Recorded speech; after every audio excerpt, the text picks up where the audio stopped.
And we've helped house 2,500 men and women coming from prison. So that, to me, it was a clear lesson to me that if you give from your own need to help other people, everybody wins. I win, you win, the community wins. This is A Joyful Rebellion, the podcast that explores that moment you realize the life and success you worked so hard to create didn't come with all the fulfillment you thought it would. I'm your host, James Walters, and I want you to be the author of your own story. Each week, I connect with people who inspire bold answers to the question, what do I do now to create a life I love? If you're ready to start answering that question for yourself, you're in the right place. So let's start a joyful rebellion. Have you ever felt like life handed you a deck with half the cards missing? My guest today, John David Graham, knows exactly what that feels like and then some. Author of the book Running as Fast as I Can and founder of Good Samaritan Home, John's journey is a powerful testament to second chances. From chaotic beginnings and career detours to creating safe spaces for over 2,500 men and women re-entering society after prison, he's built a legacy on helping people find their footing when the world writes them off. In this conversation, we dig into his bumpy road to purpose, what it really takes to help someone rebuild after hitting rock bottom, and the quiet power of small acts of kindness. John shares lessons from the front lines of redemption, including how he turned his own setbacks into a force for good and how you can do the same in your everyday life. Well, John David Graham, thank you so much for being here on A Joyful Rebellion. My pleasure to be here this morning. You're my good news of the morning. How's that sound? Okay, I like it. I'll take it. We're here today to talk about several things. We're here to talk about your book. It's called Running as Fast as I Can. And I want to also talk about the nonprofit. But I think the overriding theme we're going to be talking about is second chances. And that's a topic that you love to talk about. It's comforting to hear that it's possible. Sometimes people need a second chance. Sometimes they need a third or fourth chance, but we're going to take it back to the second ones for today's conversation. And you've done a lot in your life. You have experienced a lot of things. I want you to start and just bring the audience into where things began for you in terms of, you said you were trained as a journalist, but where things began when you started to think to yourself, you know what, I want to be part of helping people get that second chance. And I would imagine it's somewhere pretty far back, either in childhood or in the beginning of your career. That would make a nice story if that was true. All right. Love it already. Yeah, the truth, I grew up in the 60s, and it was chaos. The best way to describe the 60s is that what we're seeing today on steroids. We had political unrest. We had violence starting with the Kennedy assassination. We had student unrest. We had the Vietnam War protests going through all levels of government and society. And everything was about mistrust. Don't trust anybody over 30. Don't trust the authorities. Everything that rock and roll is new and better, and anything that's traditional has to be bad. And so you grow up, the cumulative effect is you feel like you have to carve out your own direction without any guidance. And so I graduated college with a degree in psychology and had no idea what to do with it. We had a typical family structure where we were on our own. You get up in the morning, you go out, come back when the street lights come on, and your parents never ask and you never tell. And we grew up, in the book, I call it growing up alone together. You live in the same house, you have the same last name, you eat at the same table, but you're strangers. And the intimacy that this generation likes to have with their children today was foreign to us. All that chaos, I ended up saying, I don't know what I'm going to do with my life. So I went north to Detroit thinking I knew a guy there, and ended up going from job to job to job. And of course, you're never going to attract a spouse when you're not stable. And in this early 70s by then, and Detroit was in the beginnings of the decline. This was post-riots, so you can imagine the animosity and hatred across what we call the Berlin Wall of 8 Mile Road, with whites living north and blacks living south. And it was an intensely racially charged time. I had been a substitute school teacher, a security guard, I was a truck driver, I was even a fireman at one point. Then I was a building contractor. I was homeless in the middle of this, so you can see all this instability. And then I met a girl who caught my eye. I was planning to take off and go to California when I met her, and she said, you're worth some time, but you got to have a job, cowboy. So I ended up trying my hand at construction, building trades, and I actually had a good gift for it, but construction is a tough business. You really are cowboying. And we moved through 4 states, and that created a great deal of instability for my family. And this continued for 4 states and 30 years. So here I was at 53 years old. I even tried at one point to be a minister, thinking I could help people because the construction trades were so unstable. And I was trying to use my degree and tried to use maybe my failures, I call them, to help other people. And I didn't do well in the church because it takes a degree of civilization. You have to be nice. And the truth is that, being real candid, the church can be political. We're seeing that much, much more today. And I just wasn't that political. I had a construction habit of making things work. If it doesn't fit, you grab a bigger hammer. But that doesn't work in the church. People don't like the hammer. They like the pat on the head. So anyway, all that said, we were near homeless. And I was really struggling at 53 years old. What do I do with my life? And my wife and I both concluded, maybe we can help somebody else who's struggling more than us. So we bought the only house we could afford. It was a 140-year-old Victorian that hadn't been touched in 50 years. And I said, I can fix it up and we'll use it as a shelter. And we started offering our home to help people who were struggling more than us.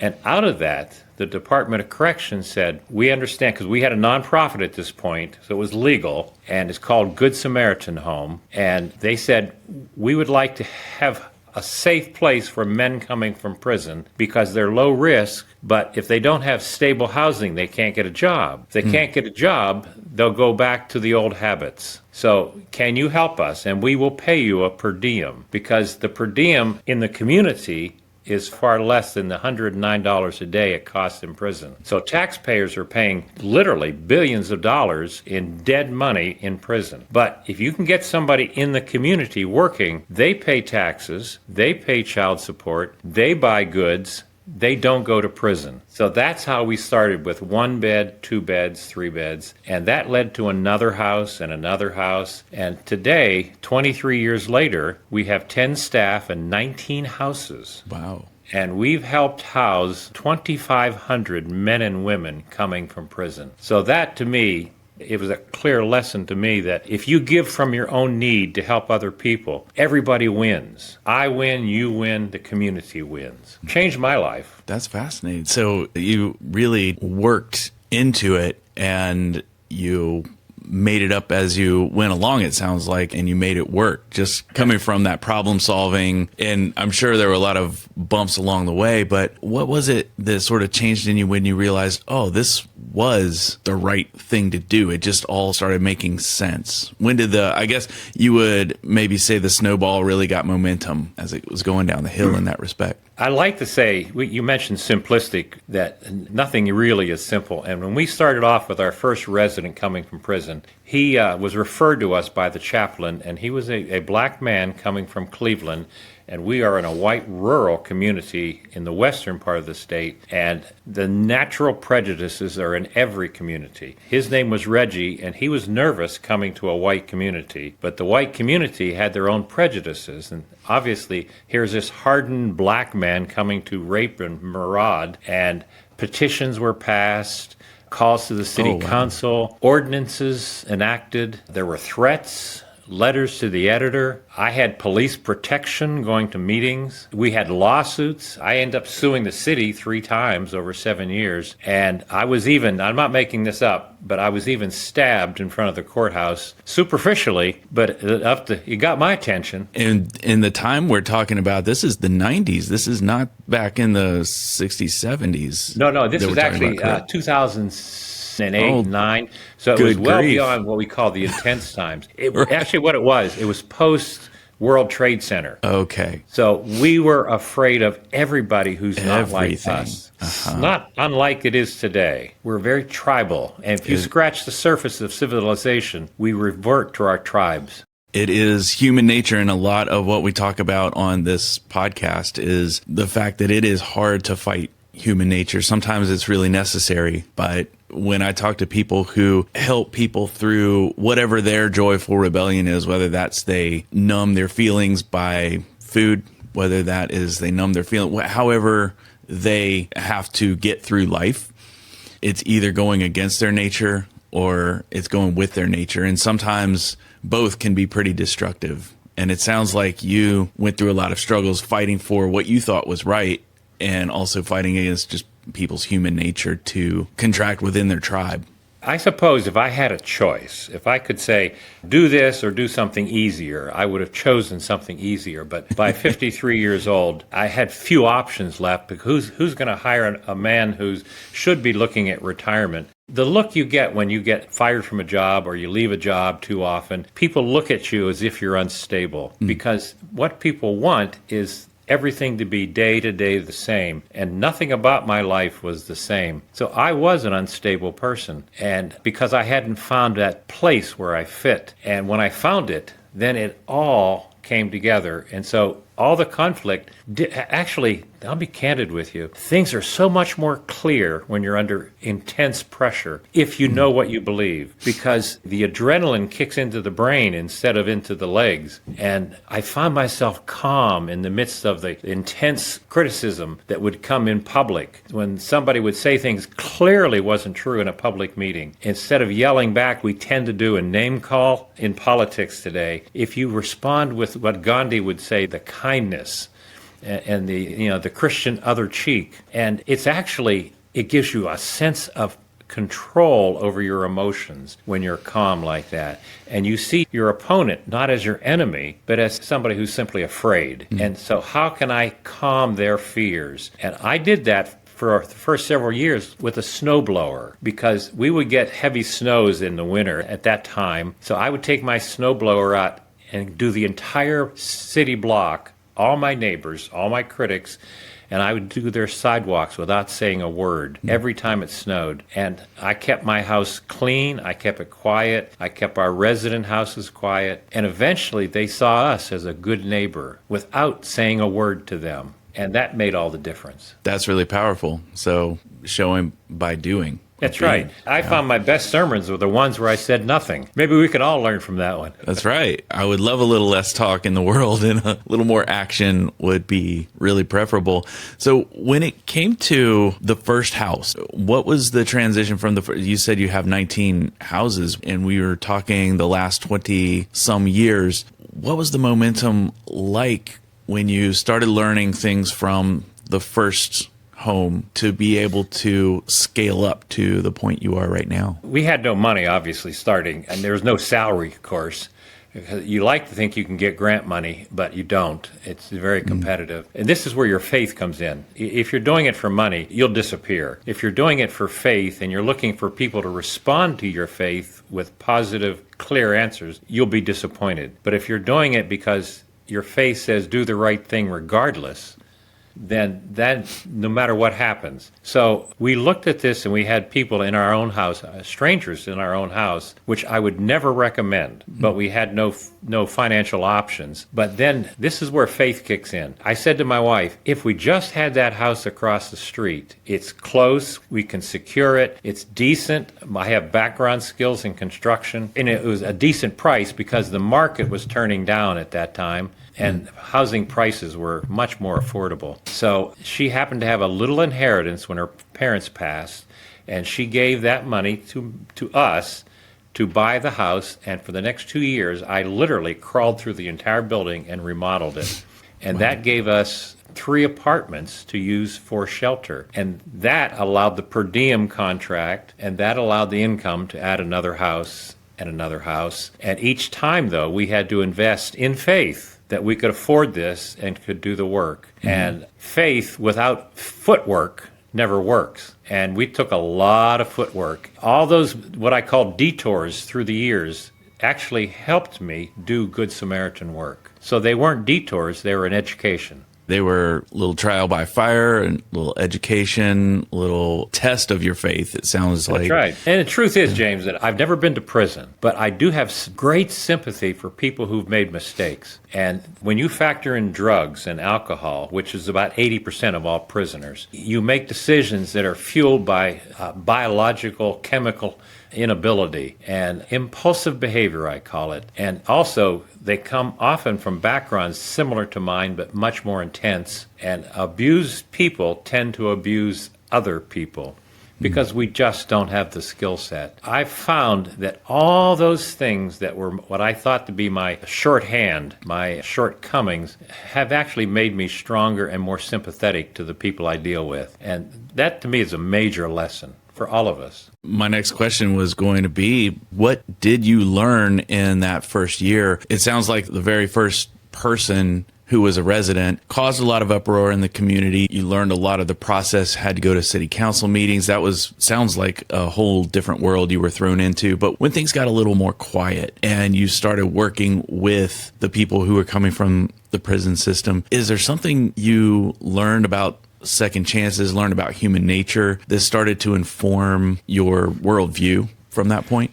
I've found over the years, if there's one thing that most people want coming from prison, they want a voice. They want somebody to hear them. They just want to be noticed as real people. Because in prison for 5 years, 10 years, 20 years, you're not a name. It's no different than Auschwitz. You're a number. You're known by your number, and your entire life is regimented. And any deviation from that regimentation, any thinking, could cost you your life in prison. It's an entirely different world. And we think they're coddled. But the truth is that probably the most intense type of punishment is to be ignored. And that's what prison can be. You become invisible. And then when your sentence is done, you're released and you're told, get a job. And that's like Nancy Reagan saying, just say no to drugs. I only wish life were that simple. And it is for those who've never struggled. But for those of us who have, we know that rehabilitation takes 6 to 9 times of rehabilitation failures to succeed, because it's called an addiction for a reason. And addictions have many behaviors. My addictions are not necessarily drugs, but they are other issues that we all have.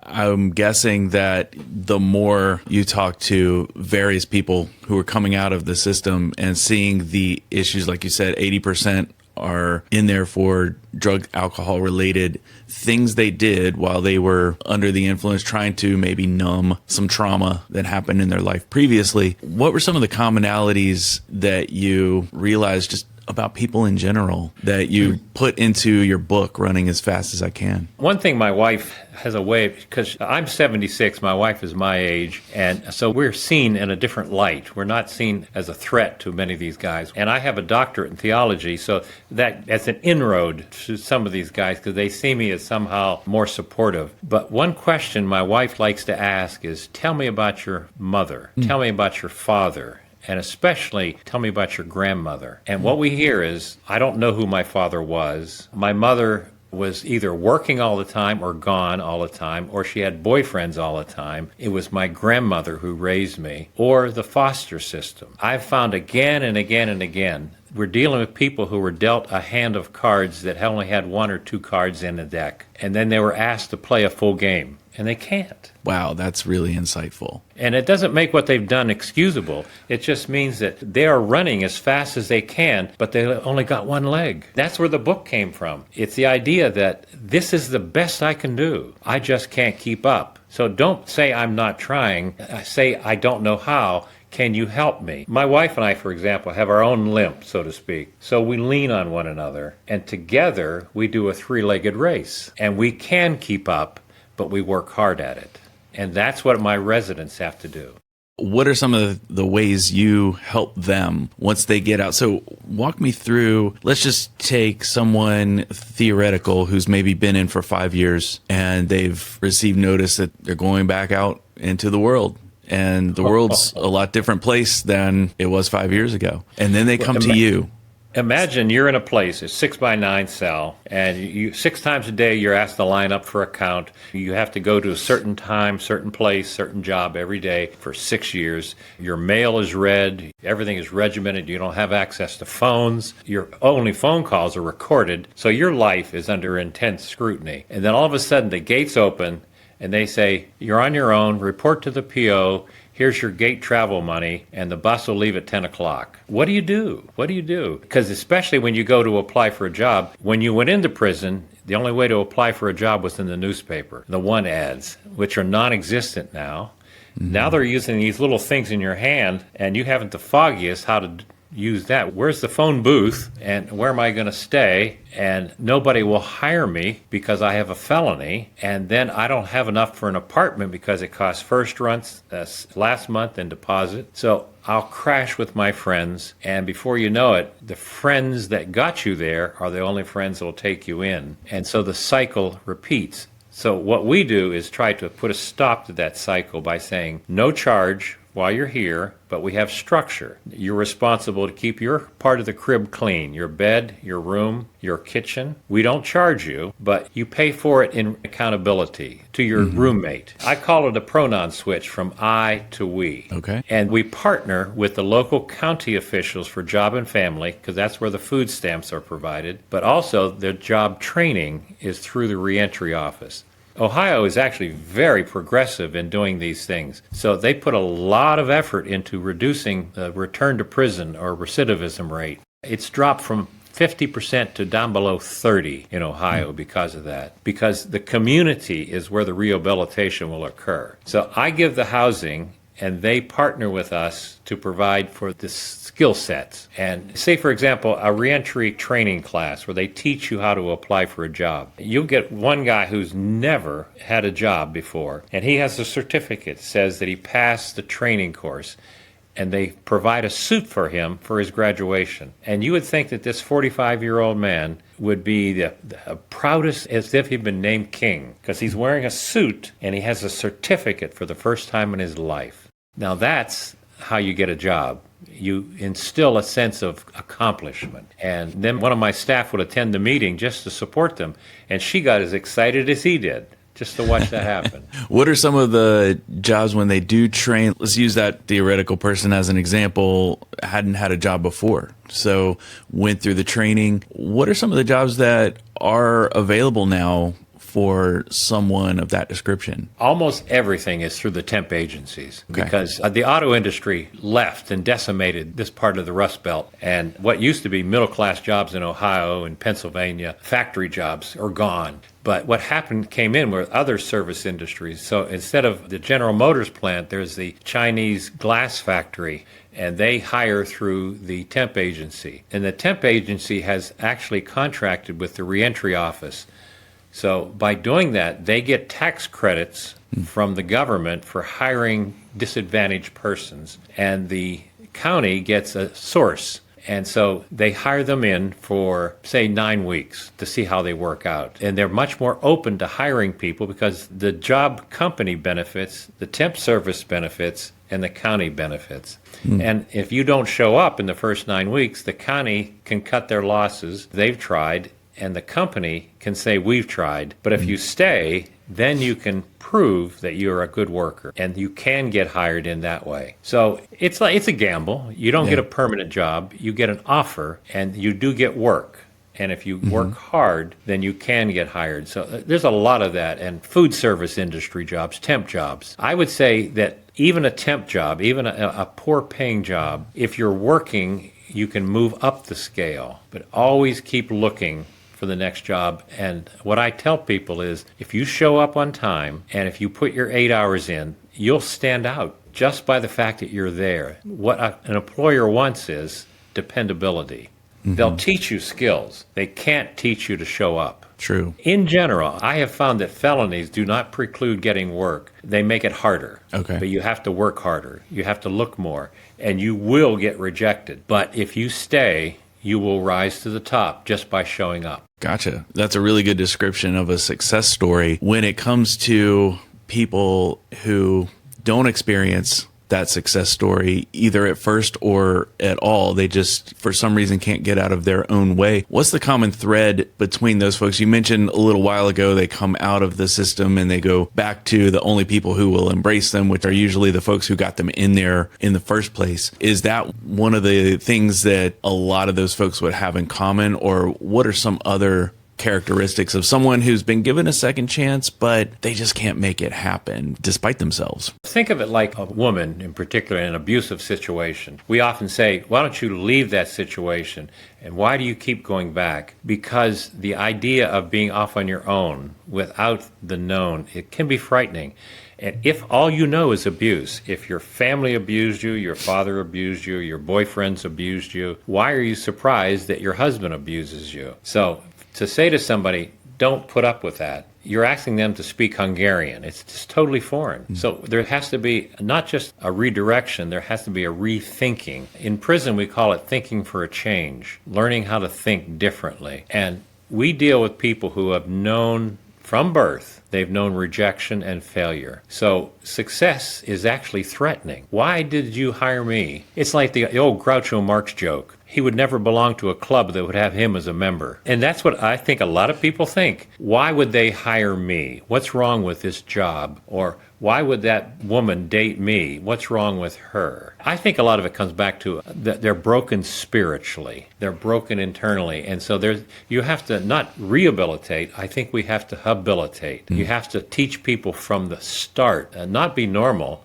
because you're never normal, but how to walk with a limp and get through life. Yeah. And that's, again, like we started the conversation, that is not simple, and it's not easy either, especially if you don't know any different. You will fail. I just got off the phone this morning with a guy who was late for curfew last night, and he was afraid to come back because he was late, because he thought he'd get in trouble and get punished. And what I keep telling him is that communicate. Because being late is not a sin, but not communicating is. Because we can't help you if we don't hear. And what I had to do was reassure him that technically I should have called this in as an AWOL, but your track record has been so good with us that I don't want to see that hurt. But now you need to call that manager and just let him know and apologize. We need to rebuild that bridge. Right. And he did that. Oh, and that's he good. will fail. But yet, if he's willing to get up again, we can go on. And he will. He'll make it. I really believe he'll make it. You've seen so many of these success stories. You've seen a lot of stories that didn't go maybe the way that the community wanted, the individual wanted. I'm wondering if taking your own life experiences, taking a lot of what you learn, what you've experienced in community with these folks who needed a second chance, who needed that direction from you. What about all of that came into the thought of writing a book, the book you wrote, Running as Fast as I Can?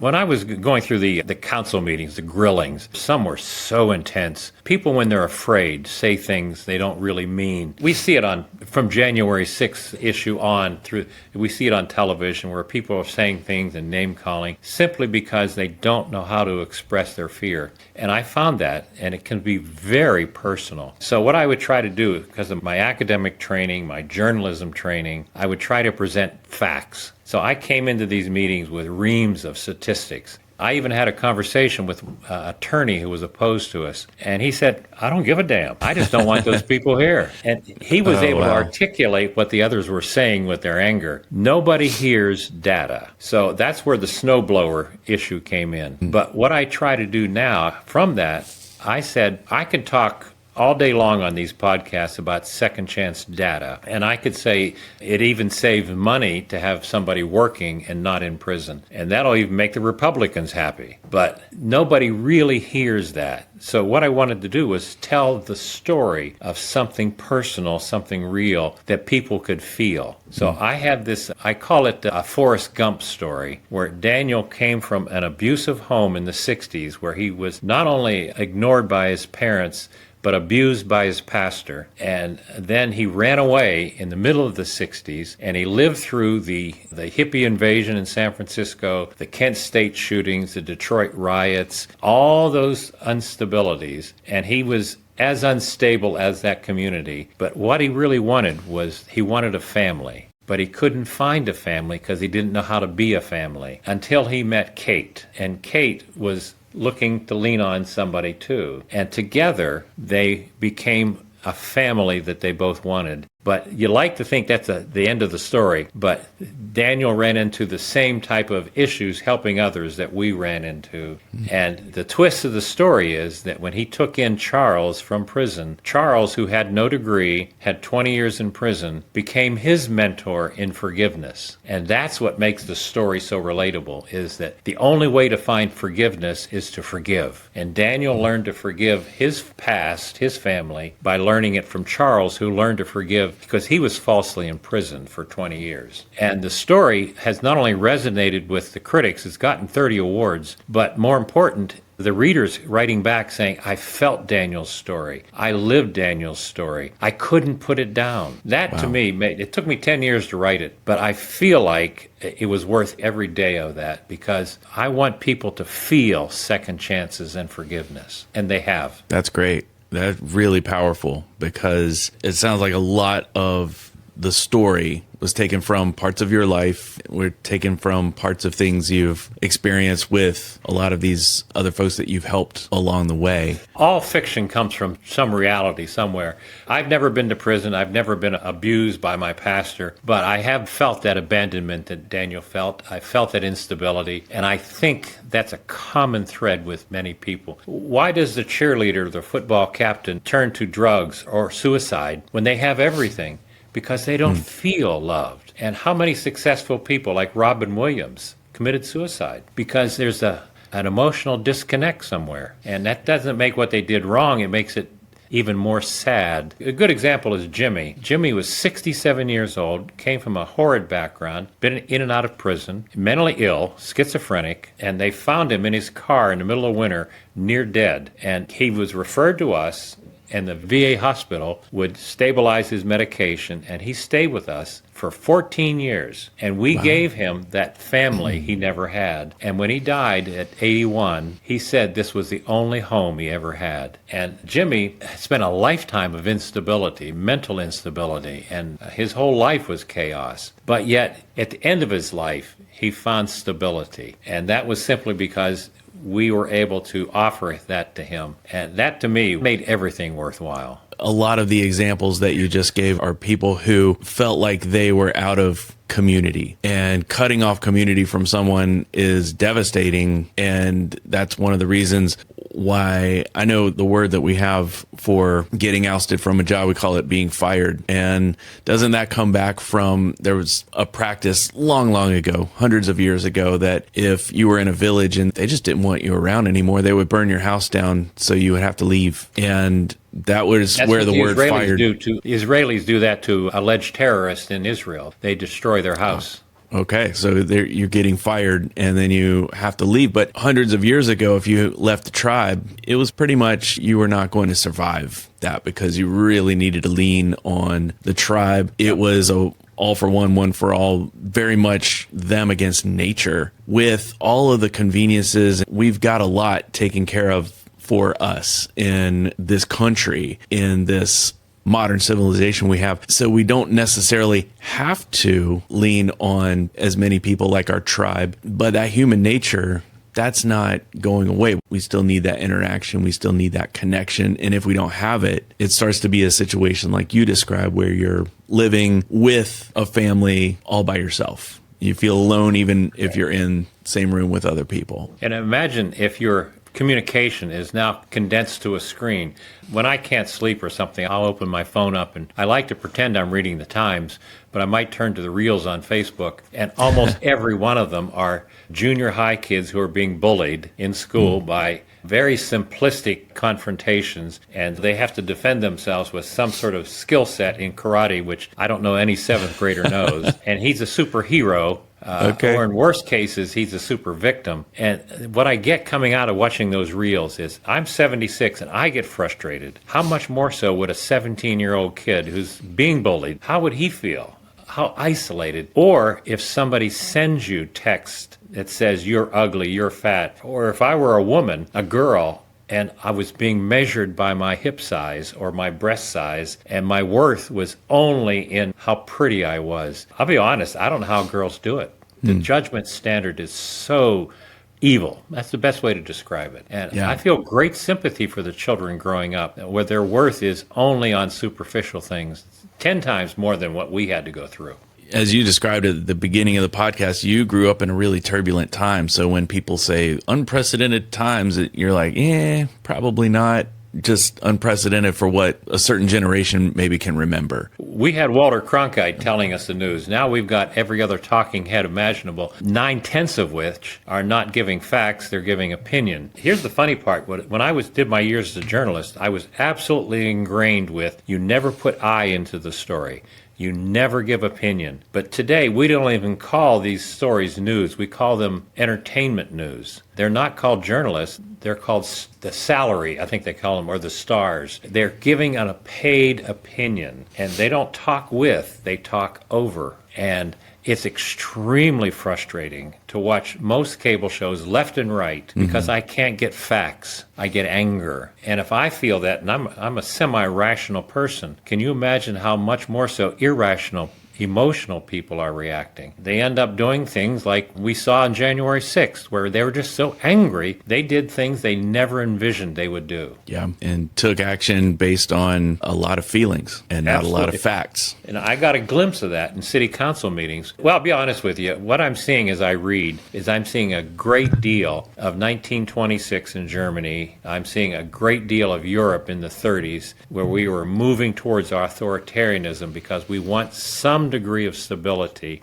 and we find crowds doing things. The German people are moral, educated, sophisticated people, and they did some things that they can hardly imagine having done. And I can see how easily all of us can slip into that lynch mob mentality that we lived with under Jim Crow. I have a very jaded view of civilization, and the only thing I can cling to is my faith, thinking that if we can get beyond this, there is a God, and that God can forgive us and hopefully help us to prevent chaos before it gets consuming. Right. That's my Sunday sermon, sorry. Okay, it is Sunday, so I appreciate that. For the person listening right now, and they're thinking, okay, this is a great story. We're talking about second chances. And on this podcast, A Joyful Rebellion, we're typically talking about how it can come back to the person listening. And A Joyful Rebellion is about that time where you've done a lot of things in your life, you've learned a lot, and you've worked hard to get wherever it is you are. But a lot of times you'll look around at a specific point and think, okay, I'm not fulfilled. And now I have to figure out what to do. And normally, well, I won't say normally, there's no normal,